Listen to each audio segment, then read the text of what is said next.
I am Henry Oster.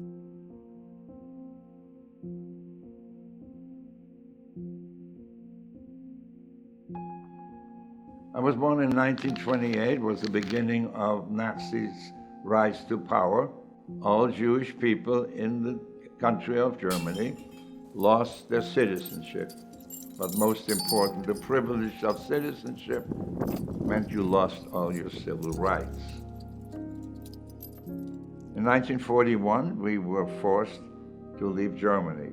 On Saturday night, they broke down the small door to our apartment, accompanied by German shepherds ready to kill.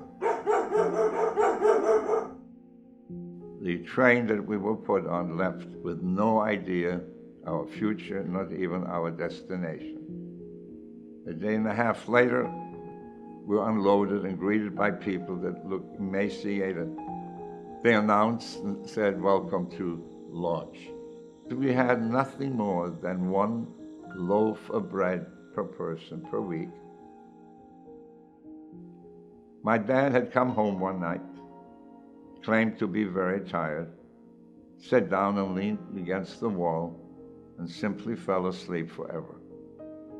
Starvation was the main cause of death and mortality in the ghettos. There was a miracle.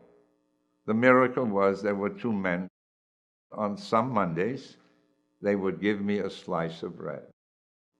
The first time I had to witness the hanging, the execution, Sunday's entertainment, I was prodded with a bayonet to get on my toes, and as I did so, I had the shock of my life, because my two benefactors turned out to be the executioners of the ghetto.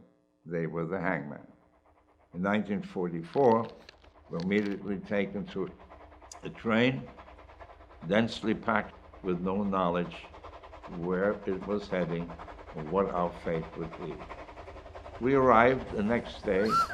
The doors were ripped open and the inmates of the wagons were brutally ejected. My mom was yanked away as if a tornado had simply whooshed her away. And that was the last time I saw or heard from my mother. Small, I was 15 barely, and we were forced to proceed to the end of the platform where a Nazi officer of the SS stood and with a riding whip pointed at you to go right or go left. And this motion of a wrist was a moment of living or dying. These were the gas chambers of Birkenau. And we were given a little bit of information. Whatever you do not ever volunteer. Make yourself invisible. I was there for several weeks when one day somebody came in and said, "They're looking for juvenile volunteers." I raised my arm and I yelled, "I speak German. I speak German." I was selected with 130 boys. We were forced to raise our sleeves and we were given a tattoo. I was given an extra job, take care of the stallion. And the reason I was given the job, because the horse understood German.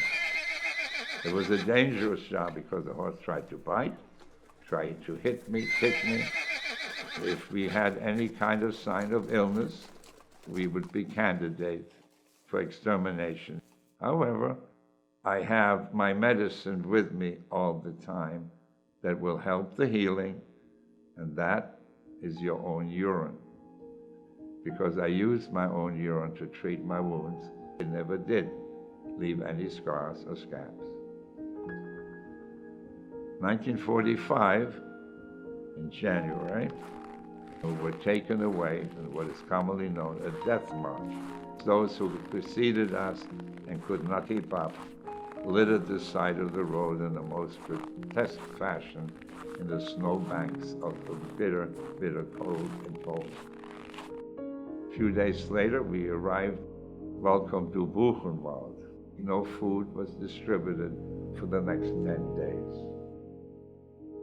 The death rate in the camp was unbelievable. On April 11th at 3:15, we hear a noise that was unfamiliar to us.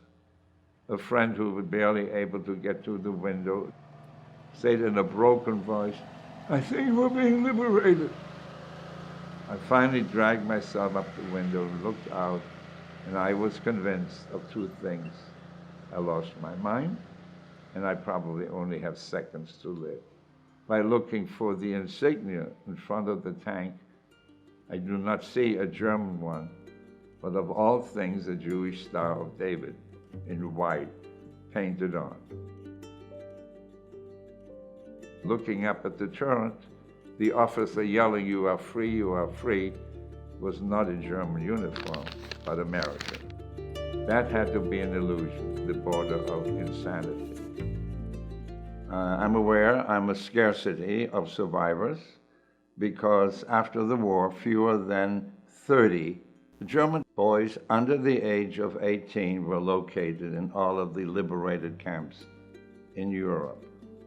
That scarcity and rarity made me decide many years ago, more than 50, to be able to speak to groups like yourself, to have you learn about the history that nowadays tends to be forgotten by the current generation.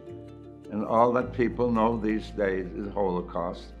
And their definition, if you were asked them, it killed 6+ million Jews. There were 5 million additional people the Nazis killed, people they felt were not suitable to survive for various reasons, political, medical, racial, religious. To be able to talk about it is not easy, but I feel it's necessary, especially for current generations who have little connection with something that took place over 70 years ago.